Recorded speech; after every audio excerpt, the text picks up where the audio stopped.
Setiap tahun, jutaan umat Muslim dari berbagai penjuru dunia datang ke Tanah Suci pada waktu yang sama, menjalankan rangkaian ibadah yang penuh makna dan tuntunan. Mereka berkumpul di lokasi-lokasi yang sangat spesifik dengan tata cara yang sudah ditetapkan sejak zaman Rasulullah. Namun di balik kemegahan prosesi haji yang tampak teratur, ada satu pertanyaan besar yang selalu muncul dari banyak orang, mengapa kuota haji tidak bisa ditambah sesuka hati? Mengapa pemerintah Arab Saudi tidak menaikkan angka kuota agar umat Muslim dari negara-negara lain bisa berangkat lebih cepat dan tidak perlu menunggu bertahun-tahun? Pertanyaan ini tidak hanya muncul dari calon jamaah, tetapi juga dari masyarakat umum yang penasaran dengan kompleksitas penyelenggaraan haji. Kita sering mendengar berita tentang antrean yang mencapai puluhan tahun, bahkan ada yang menunggu hampir seumur hidup. Di satu sisi, semangat umat Islam untuk pergi haji sangat besar. Di sisi lain, terdapat pembatasan kuota yang membuat prosesnya terlihat lambat dan tidak sebanding dengan jumlah peminatnya. Padahal, di balik penetapan kuota haji, terdapat alasan yang sangat penting dan terkait langsung dengan keselamatan jutaan jamaah. Bukan sekedar keputusan administratif, tetapi keputusan yang harus memikirkan resiko, kapasitas ruang, serta pengalaman dan keamanan seluruh peserta haji. Dalam video ini, kita akan membahas secara lengkap alasan mengapa kuota dibatasi, apa saja pertimbangan di baliknya, serta jawaban dari berbagai pertanyaan umum tentang haji yang sering membuat orang kebingungan. Banyak orang masih bertanya-tanya, mengapa kuota haji tidak bisa ditambah semau negara pengirim jamaah? Jawabannya sederhana, tetapi sangat krusial, karena keterbatasan kapasitas ruang dan faktor keselamatan manusia. Pemerintah Arab Saudi tidak menetapkan kuota berdasarkan kemampuan negara membayar, tetapi berdasarkan seberapa banyak manusia yang bisa ditampung Arafah dan Mina secara aman. Setiap jamaah haji wajib wukuf di Arafah pada tanggal 9 Zulhijjah. Arafah bukan area yang luas tanpa batas, melainkan tanah dengan ukuran tertentu yang dihitung berdasarkan kepadatan manusia per meter persegi. Ada standar internasional untuk menghindari penumpukan, desak-desakan, hingga tragedi kemanusiaan. Jika kapasitas dilebihkan, risiko jatuhnya korban jiwa sangat besar. Hal yang sama berlaku untuk Mina, tempat jamaah menginap 2-3 malam. Mina adalah lembah sempit dengan kontur tanah berbatas, dipenuhi tenda dan jalur-jalur kecil. Fasilitas seperti toilet, jalur pejalan kaki, dan jalur menuju jamarat memiliki batas maksimal penggunaan. Ketika kuota melebihi batas aman, antrean toilet bisa mengular berjam-jam, macet total terjadi, dan potensi insiden meningkat drastis. Karena itu, penambahan kuota bukan keputusan sederhana, ia menyangkut nyawa jutaan umat. Untuk mengatasi masalah kepadatan yang semakin meningkat setiap tahun, para ulama dari berbagai negara bersama pemerintah Arab Saudi akhirnya menyepakati sebuah langkah besar, perluasan wilayah Mina, yang kemudian dikenal dengan nama Mina Jadid. Perluasan ini bukan keputusan sembarangan, melainkan hasil kajian panjang yang mempertimbangkan syariat, sejarah, hingga kebutuhan jemaah modern. Mina sendiri adalah tempat jemaah menghabiskan waktu 2-3 malam selama puncak ibadah haji. Karena lokasi ini memiliki ruang yang sangat terbatas, berada di antara bukit-bukit dan lembah yang sempit, jumlah tenda dan fasilitas tidak lagi sebanding dengan jumlah jemaah yang setiap tahun terus bertambah. Toilet penuh antri, jalur pejalan kaki padat, dan akses layanan menjadi semakin sulit. Disinilah konsep Mina Jadid lahir. Sebagian wilayah Musdalifah yang masih memungkinkan secara hukum syariat ditarik menjadi bagian dari Mina. Alasannya jelas, jemaah hanya singgah sebentar di Musdalifah, sementara kebutuhan akomodasi lebih besar berada di Mina. Dengan adanya Mina Jadid, kapasitas tenda bertambah luas, fasilitas dapat diperbanyak, dan distribusi jemaah menjadi lebih merata. Perluasan ini dilakukan dengan tetap menjaga batas-batas yang sesuai dengan ketentuan syariat, sehingga tidak mengubah inti ibadah, namun meningkatkan keselamatan dan kenyamanan jutaan jemaah. Dalam video ini disebutkan sebuah hadis yang sangat menarik sekaligus memberikan gambaran mendalam tentang kondisi Mina di masa depan. Rasulullah pernah bersabda bahwa Mina itu seperti rahim seorang ibu, sempit ketika hamil, namun Allah akan meluaskannya sesuai jumlah jamaah yang datang. Perumpamaan ini bukan sekedar kiasan indah, tetapi juga mengandung isyarat bahwa wilayah Mina memang secara alami tampak kecil dan terbatas, namun Allah akan terus memberikan jalan bagi umatnya untuk melaksanakan ibadah haji dalam jumlah yang semakin besar. Hadis ini menjadi dasar kuat mengapa ulama dunia sepakat bahwa perluasan wilayah Mina, termasuk munculnya Mina Jadid, bukanlah pelanggaran terhadap syariat. Justru ini merupakan bentuk pemenuhan terhadap isyarat Rasulullah bahwa Mina akan terus melahirkan ruang baru bagi umat Islam. Perluasan ini juga menunjukkan bahwa meskipun wilayahnya terbatas, Allah memberikan kelapangan melalui ilmu, teknologi, rekayasa ruang, dan ijtihad para ulama.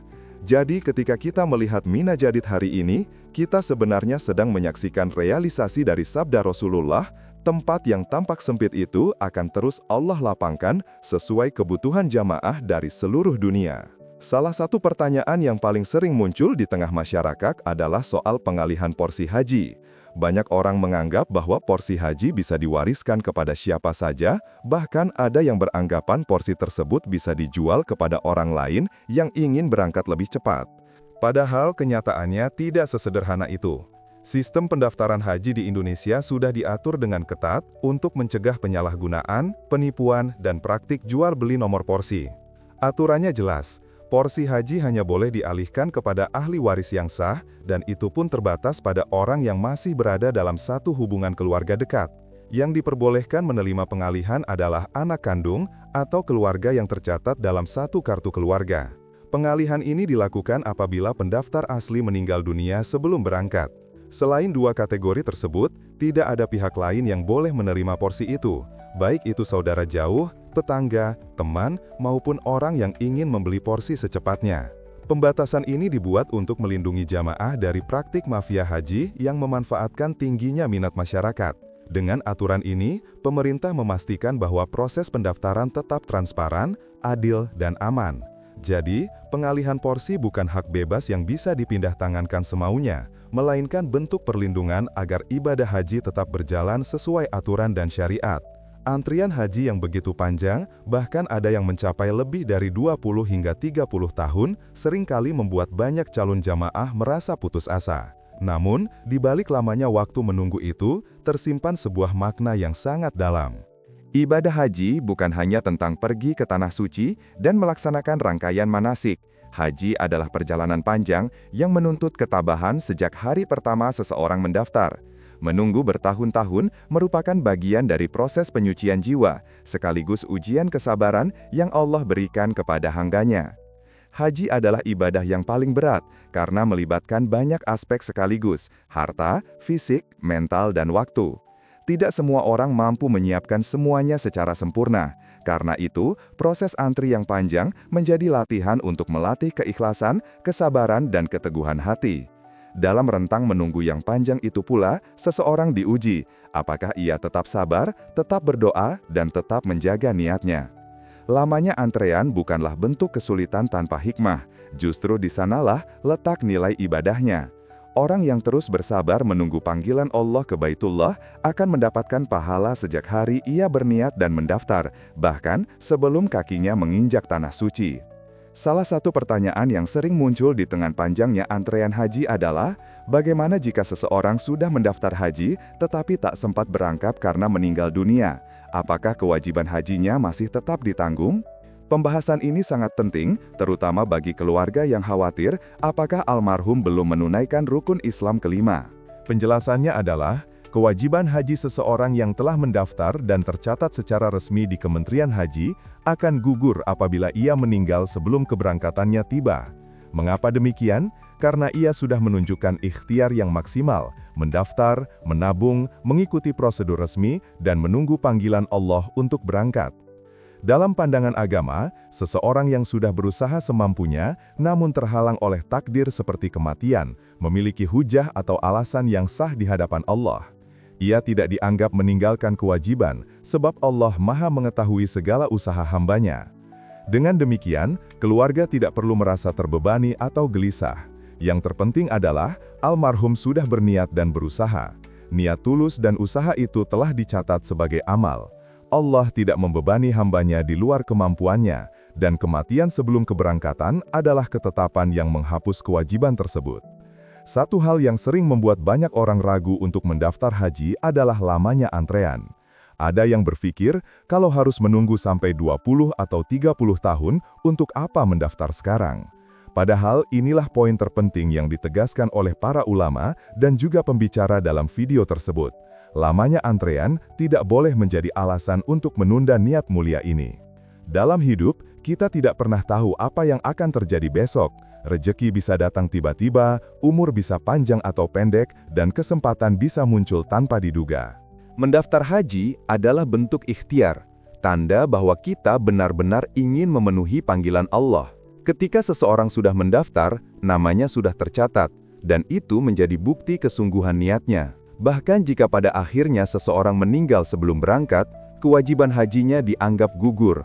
Artinya, langkah awal berupa pendaftaran saja sudah bernilai di sisi Allah, karena Dia telah menunjukkan usaha dan niat yang tulus. Karena itu, jangan menunggu tua, jangan menunggu kaya, dan jangan menunggu waktu yang tepat. Waktu yang tepat adalah ketika niat itu hadir.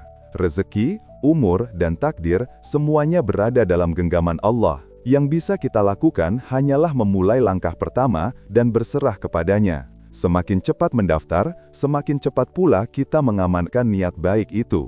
Itulah penjelasan lengkap mengenai mengapa kuota haji tidak bisa ditambah semena-mena, bagaimana Mina diperluas menjadi Mina Jadid, aturan pengalihan porsi haji, hingga status kewajiban haji bagi mereka yang meninggal sebelum berangkat. Semua ini menunjukkan bahwa penyelenggaraan haji bukan sekadar angka atau administrasi, tetapi menyangkut keselamatan jutaan manusia, ketentuan syariat, dan kesungguhan niat setiap muslim yang ingin memenuhi panggilan Allah. Semoga penjelasan ini menambah wawasan kita dan menumbuhkan rasa syukur atas setiap langkah yang bisa kita ambil menuju tanah suci. Ingatlah, haji bukan hanya perjalanan fisik, tetapi perjalanan hati, perjalanan kesabaran, dan perjalanan untuk mendekat kepada Allah. Jika Anda punya pendapat, pengalaman, atau pertanyaan seputar haji, silakan tulis di kolom komentar. Saya sangat senang membaca pandangan Anda dan berdiskusi bersama. Dan jika Anda merasa video seperti ini bermanfaat, jangan lupa untuk like, subscribe, dan aktifkan lonceng notifikasinya agar tidak ketinggalan update terbaru seputar informasi haji, umroh, dan pembahasan Islami lainnya. Terima kasih sudah menonton sampai akhir, sampai jumpa di video berikutnya. Wassalamualaikum warahmatullahi wabarakatuh. Wassalamualaikum warahmatullahi wabarakatuh.